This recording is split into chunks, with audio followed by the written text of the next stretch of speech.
मेरा नाम डॉक्टर मोहित पंडित है और मैं ये वीडियो बना रहा हूँ ताकि अगर किसी व्यक्ति को वैष्णो देवी और कश्मीर, गुलमर्ग, पहलगाम जैसी जगह घूमना है तो ये वीडियो काफ़ी मदद करेगा। आप इस वीडियो में देख रहे हैं कि अभी ट्रेन से सफ़र कर रहे हैं। तो मैं इंदौर से निकला था मालवा एक्सप्रेस के थ्रू। तो कटरा हम पहुँचे थे दूसरे दिन तकरीबन शाम को 5 बजे, और वहाँ पर फिर हमने नाइट स्टे किया। और दूसरे दिन सुबह जो है वैष्णो देवी के लिए सुबह सुबह आप रेडी हो जाएं तो ज़्यादा बेटर रहेगा। आपको टाइम लगता है चढ़ाई वैष्णो देवी के लिए, तो आप चाहें तो घोड़े की सवारी ले लें और चाहें तो आप पैदल भी जा सकते हैं। बच्चे हैं, सीनियर सिटीज़न वगैरह हैं तो घोड़ा है, पालकी है, इस तरह की सुविधाएं आपको वहाँ पर मिल जाएगी। और इससे कहीं ना कहीं आपके लिए काफ़ी कन्वीनियंट हो जाएगा। और बहुत सारे सामान ना लेके जाएं। कई बार हम देखते हैं लोग बहुत सारा ठंड के कपड़े रख लेते हैं, मगर ऐसा होता नहीं है। जैसे आप चलना शुरू करते हो आपको काफ़ी गर्मी लगना शुरू हो जाती है, तो आप बहुत ही मिनिमल सामान ले जाएं। अगर हाँ ठंड का सीज़न है दिसंबर वगैरह तो फिर शायद आपको लगेगा, लेकिन अगर आप पैदल जा रहे हैं तो फिर आपको वापस से गर्म कपड़े आप उतारते जाएंगे, क्योंकि आप चलते चलते आपको काफ़ी गर्मी हो जाती है। अर्धकुंवारी मंदिर रहता है वहाँ पर, काफ़ी वेटिंग होती है, गुफा के अंदर से रास्ता होता है उसका, तो वहाँ पर काफ़ी टाइम हो जाता है कई कई बार। और ये मंदिर है, यहाँ पर कैमरा तो अलाउड नहीं है, लेकिन आप देख सकते हो कितने अच्छे यहाँ पर आपको दृश्य दिख रहे हैं। बिल्कुल अगस्त के महीने में गए थे हम ये, और उस वक्त भी आप यहाँ पर देखो काफ़ी कोल्ड फील करते हैं आप यहाँ पर। आपके साथ ज़रूरी सामान ज़रूर रखें, दवाइयाँ वगैरह रखें आप अपने साथ, इमरजेंसी की दवाइयाँ ज़रूर रखें। वैसे तो सच इतना हाइट एलिवेशन इतना दिक्कत नहीं है, मगर किसी को अस्थमा वगैरह है तो बिल्कुल वो अपनी सामग्री साथ में लेके चले, अपना दवाई वगैरह। और दर्शन किया हमने यहाँ पर आराम से, और उसके बाद फिर घोड़े वाला एक ऐसे स्थान पे छोड़ देता है जहाँ से आपको लिफ्ट मिलती है। तो फिर आप ऊपर आप घोड़े के साथ भी जा सकते हैं, घोड़ा भी लेकर के जाता है, मगर हमने थोड़ा घोड़े से ज़्यादा कंफर्टेबल है लिफ्ट, तो इट इज़ बेटर कि आप लिफ्ट के साथ जाओ। तो हमने हमारे घोड़े वाले को बोल दिया था कि भैया हम इसके बाद जो है बाकी जो चढ़ाई है वो हम तकरीबन 2-2.5 किलोमीटर की शायद चढ़ाई है, वो हम फिर लिफ्ट से हमने कवर करी।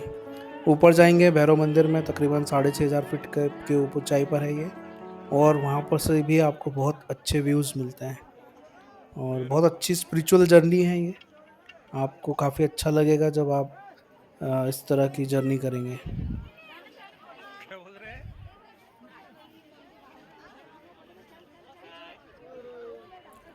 भैरव मंदिर की हमने कंप्लीट करा, हमने वहाँ पर दर्शन किए। उसके बाद हम रात में उतरे और फिर आराम किया, और फिर हमने दूसरे दिन जो है एक कार रेंट पे ली। कटरा से हमने तकरीबन 21,000 में एक रेंट पे कार ली थी, 3 दिन के लिए हमारे साथ थी। और गुलमर्ग, पहलगाम और सिंथल टॉप ये सब उसने हमने हमने कार से ही फिर हमने उसको ट्रैवल किया। और उस कार के थ्रू हम निकले, और रास्ते में हमने बहुत झरने और बहुत अच्छे मतलब आप जब जो जम्मू से लेकर के जब आप जाते हैं आगे श्रीनगर तक, तो आप ये मान के चलिए रास्ते में आपको बहुत अच्छे व्यूज़ मिलते हैं। और उसी दौरान हमने ये कि बगलीहाट डैम देखा था। और ये जो डैम है ये काफ़ी अच्छा बड़ा डैम है, जम्मू कश्मीर का सबसे बड़ा डैम है ये। और यहाँ पर भी आप देखेंगे कि काफ़ी जो है पानी काफ़ी फ्लो के साथ यहाँ पे बह रहा है। डैम हमेशा खुद से प्लान करना चाहिए, तो काफ़ी कम मैं कह सकता हूँ कॉस्ट में आप अपनी जर्नी को प्लान कर पाएंगे। तो मेरा तो हमेशा यही सजेशन रहेगा कि आप खुद स्टडी करें, रिसर्च करें। रिसर्च ये भी करें कि आपको कौन सी आपको अच्छी जगह पे घूमना है। तो कई बार ऐसा होता है कि जब आप रिसर्च करके नहीं जाते हो तो कई जगह आप ऐसी जगह रहती हैं जहाँ शायद आपको कितना खर्चा नहीं करना चाहिए, मगर आप वहाँ पर भी बहुत ज़्यादा खर्चा कर देते हो। इसलिए हमेशा आप रिसर्च के थ्रू जाएं रिसर्च करें, आप स्टडी करें आपको किस स्पॉट पे क्या करना है। और आजकल यूट्यूब और इंटरनेट के माध्यम से आपको बहुत सारी ऐसी जानकारी मिल जाएगी। देखिए, चेनानी नशरी टनल थी। चेनानी नशरी टनल हम कह सकते हैं कि बहुत बड़ी टनल है, तकरीबन 9.3 किलोमीटर्स ये 9 किलोमीटर लंबी टनल है। और इस पूरे टनल के थ्रू जब आप जाएंगे तो आपको बहुत अच्छा एक्सपीरियंस मिलेगा। बिल्कुल अंधेरा रहता है, लाइट्स रहती है, ऑक्सीजन भी यहाँ पे अलग तरीके से मशीनों के थ्रू सप्लाई होता है। और आप बहुत लंबे समय के लिए आपको एक टनल में बहुत अच्छा एक्सपीरियंस मिलेगा। उस दिन हम शाम को श्रीनगर पहुँचे थे और 2-2.5 घंटे में खैर पहुँच जाते हैं। और श्रीनगर में हमने लोकल मार्केट में लोकल ड्राई फ्रूट्स वगैरह लिए और रेस्ट किया हमने होटल में। और दूसरे दिन हम फिर डल झील में पहुँच गए। डल झील में आपको लोकल मार्केट्स भी मिलेंगे। देखो लोटस का खेती। हमारा गाइड हमारा नाव वाला ही था, वो भी बार्गेनिंग करता है, लेकिन वो आपको काफ़ी कुछ डिस्काउंट कर देगा। पॉइंट्स के अकॉर्डिंग, वो कितने पॉइंट्स देखेंगे आप, उसके अकॉर्डिंग वो उनकी प्राइसिंग रहती है। नहीं भी श्रीनगर पानी के मिडल में सही बात है। श्रीनगर जो ना असल श्रीनगर जो रोड पर दुकान है ना वो सब आता है लुधियाना अमृतसर की चीजें। जो ठेले वाला साइकिल वाला जो सामान बेचता है वो सब लुधियाना अमृतसर। हम लोग जो घरों में बनाते ना वो अंदर बिजली के पास जमा करते सीआरपीएफ के पास, फिर उसको बिक्री करते अपने हरिद्वार। बहुत ज़्यादा लोग आपको मतलब उनका सामान बेचने की कोशिश करते हैं, बट बेटर यही है कि आप एंजॉय करें, घूमें फिरें, आपको जो समझ में आए आप वही सामान लें। डल झील में आपको काफ़ी लोग अपनी शिकारा के ऊपर ही सामान बेचने आ जाते हैं बीच बीच में। आप चाहें तो आपके हिसाब से अगर आपको कुछ पसंद है सामान ले सकते हैं।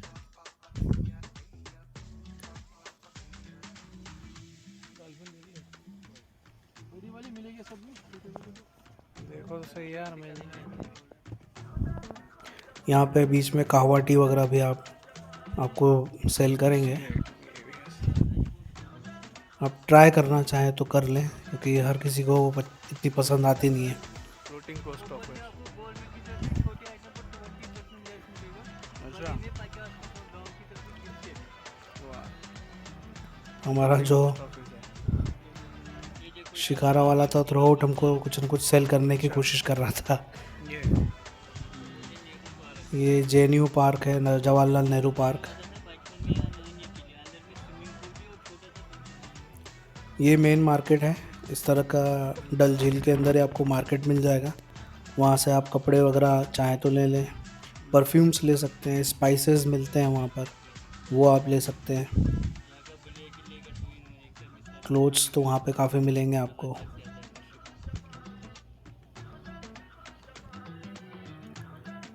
सब कुछ घूमने के बाद डल झील में और शॉपिंग करने के बाद फिर हम सारे गार्डन्स घूमने निकल गए। उसमें हमने निशात बाग, शालीमार बाग और बॉटनिकल गार्डन और मुगल गार्डन देखा। और उसमें हम ट्यूलिप गार्डन नहीं देख पाए, क्योंकि वो शायद मार्च अप्रैल में ही वो चालू रहता है। और सारे गार्डन बहुत अच्छे हैं, आपको बहुत सारे फ़ोटो पॉइंट्स मिलेंगे, यहाँ पर स्पॉट्स मिलेंगे।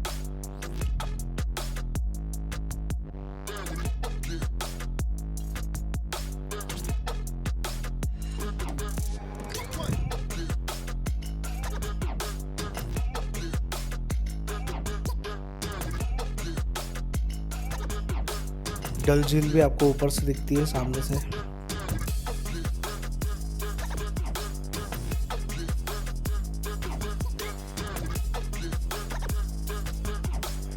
इनका टाइमिंग का ज़रूर ध्यान रखें गार्डन घूमते वक्त, क्योंकि कुछ गार्डन्स काफ़ी जल्दी बंद भी हो जाते हैं, उनकी एंट्री बंद हो जाती है।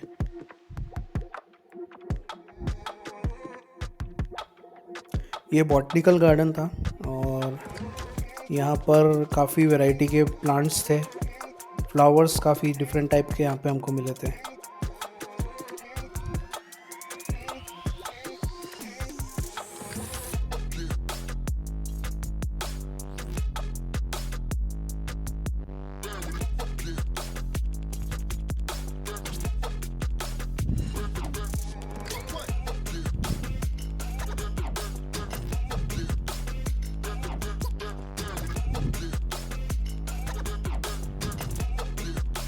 और नेक्स्ट डे हम फिर गार्डन वगैरह घूमने के बाद हमने डल झील के पास ही हमारा होटल था, वहाँ पे हमने रेस्ट किया। उसके बाद हम अगले दिन गुलमर्ग के लिए निकल गए थे। गुलमर्ग में भी रास्ते में बहुत अच्छे व्यूज़ आते हैं। आपको काफ़ी आपको सेब के काफ़ी बगीचे मिलेंगे। वहाँ से हमने एक पेटी सेब की भी ली थी, काफ़ी सस्ती मिलती है और वहाँ पर फ्रेश जूस बनाते हैं वो, तो हमने वो भी ट्राई किया था वहीं पर। और गुलमर्ग पहुँच के हमने काफ़ी फ़ोटो लिए।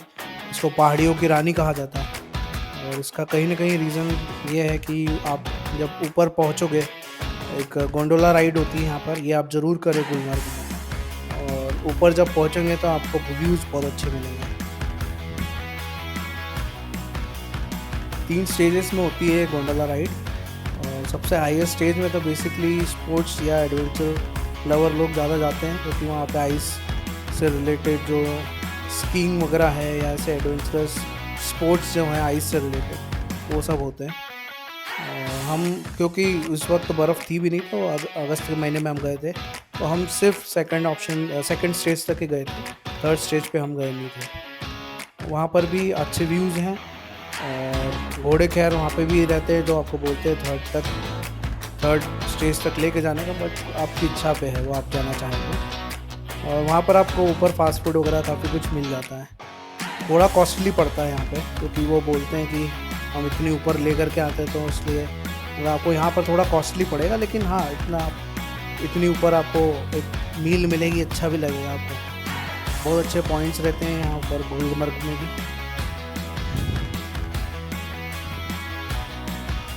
अब देखिए बादलों के बीच में से आप कहीं ना कहीं जाते हैं। और गुलमर्ग के बाद हम वापस कश्मीर में रुके आकर के हमारे होटल में, और फिर हम जो है पहलगाम में अगले दिन निकल गए। और पहलगाम भी अपने आप में बहुत खूबसूरत है। यहाँ पर सबसे बढ़िया जो चीज़ है वो है बाइसरन वैली। आप बाइसरन वैली ज़रूर जाएं, और घोड़े की मदद से हम गए थे। और जब आप बाइसरन वैली जाते हैं तो आपको बहुत ब्यूटीफुल पहाड़ी रास्ता है। एडवेंचरस आपको ट्रैक मिलेगा और बहुत ब्यूटीफुल व्यूज़ मिलेंगे आपको। ये हमारा घोड़ा जो था वहीं पर ही पानी भी पी रहा है, घास खा रहा है, तो नेचुरली सारे आपको एनिमल्स वगैरह भी दिख जाते हैं। बहुत अच्छा यहाँ पे व्यू रहता है।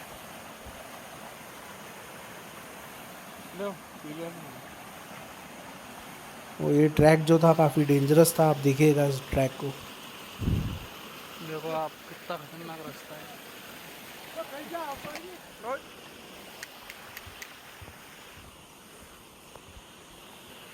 और बाप रे, बहुत ऊंचा रहा है।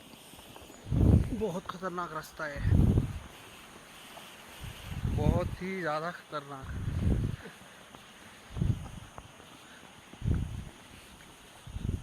इसमें मतलब जगह नहीं है, जूते टकरा जाते हैं कई बार।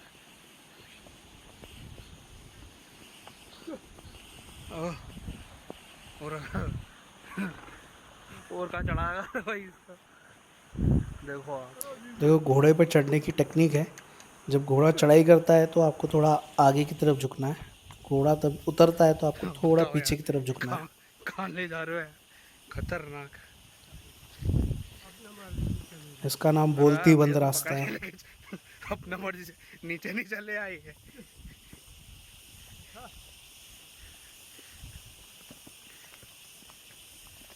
बहुत ही खतरनाक रास्ता था यार। इसका नाम ही है बोलती बंद।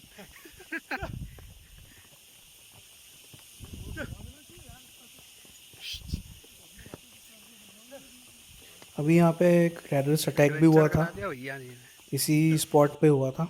और हम जब गए थे तब तो खैर हमें इतना कुछ उस वक्त ऐसा कुछ माहौल नहीं था, मगर यहाँ पर आप व्यू देखेंगे तो बहुत बढ़िया व्यू है। इसको बिल्कुल मिनी स्विट्ज़रलैंड जो बोला जाता है वो बिल्कुल सत्य है, क्योंकि आप जब वहाँ जाएंगे तो आपको ऐसा लगेगा कि आप कोई फॉरेन लैंड में आ गए, और बहुत अच्छा आपको यहाँ पर एक्सपीरियंस मिलेगा।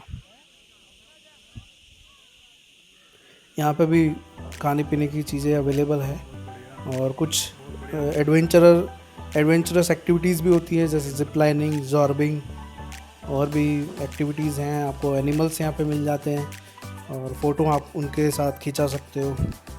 तो यहाँ पे बहुत अच्छा आपको एक्सपीरियंस मिलेगा।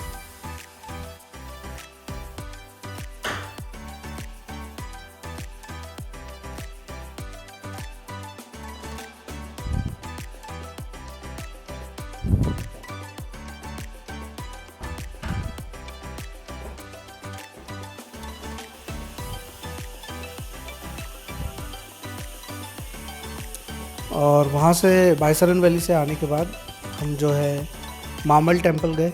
ये एक बहुत बढ़िया टेम्पल है, आप ज़रूर जाना है यहाँ पर। यहाँ पर कुंड है जो नेचुरली हमेशा उसमें क्लीन वाटर रहता है और मछलियाँ वगैरह आपको दिखेगी, और बहुत ही अच्छी जगह थी वो। उसी के जस्ट पास में ही एक गार्डन है पहलगाम में, और उस गार्डन में हम गए। लिडर नदी के जस्ट किनारे पर बना हुआ ये गार्डन है। यहाँ पर भी आपको बहुत अच्छी वैरायटी के फ्लावर्स और आपको बहुत अच्छे प्लांट्स आपको यहाँ पर देखने को मिलेंगे।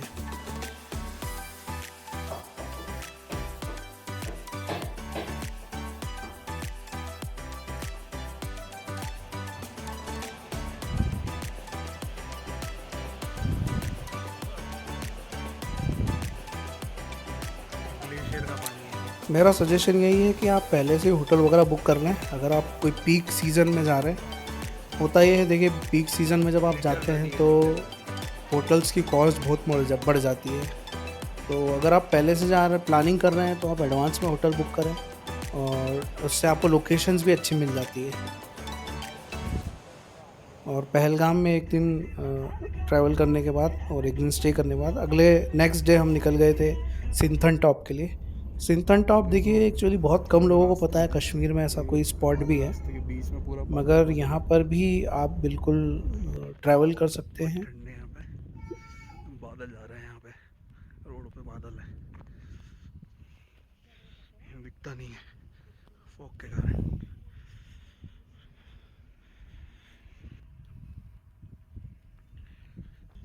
सिंथन टॉप का देखिए ऐसा है कि यहाँ पर थोड़ी ठंड सी रहती है। एक्चुअली बादल जो रहते हैं ये इतनी हाइट पर है कि बादल पहाड़ों से टकरा कर सीधे ग्राउंड पर फ्लोट होते हैं, और यहाँ पर कहीं ना कहीं इतनी ज़्यादा ठंड सी रहती है। हल्का सा बादल आते हैं, थोड़ा गीला भी कर देते हैं आपको।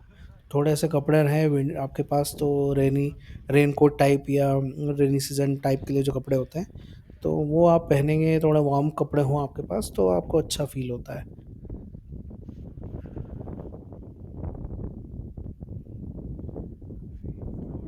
बादलों के बीच में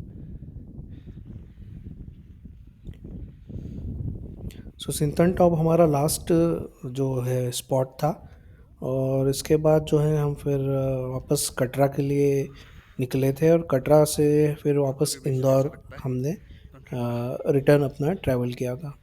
और मैं तो यही सजेस्ट करूँगा आप सभी को कि आप खुद सभी लोग अपना ही खुद ट्रिप प्लान करें। ट्रेन वगैरह की टिकट्स एडवांस में बुक कर लें। टाइमिंग्स का बिल्कुल ध्यान रखें। बिल्कुल ऐसा ना हो कि एक ट्रेन की टिकट जो है अगर आप बुक कर रहे हैं तो कई बार आपको जैसे ट्रेन बदलना भी पड़ती है, तो उनके बीच में गैप हो बिल्कुल, और ताकि आपकी ट्रेन कोई छूटे नहीं, क्योंकि कई बार ट्रेन लेट भी हो जाती है। और आपको ओवरऑल जब आप खुद से प्लान करके जाएंगे तो आप बिलीव करिए आप 30 to 40% आपको कॉस्ट कम पड़ जाती है। ये मेरा खुद का पर्सनल एक्सपीरियंस है। कुछ दिख ही नहीं रहा है, सब धुंध हो गया एकदम।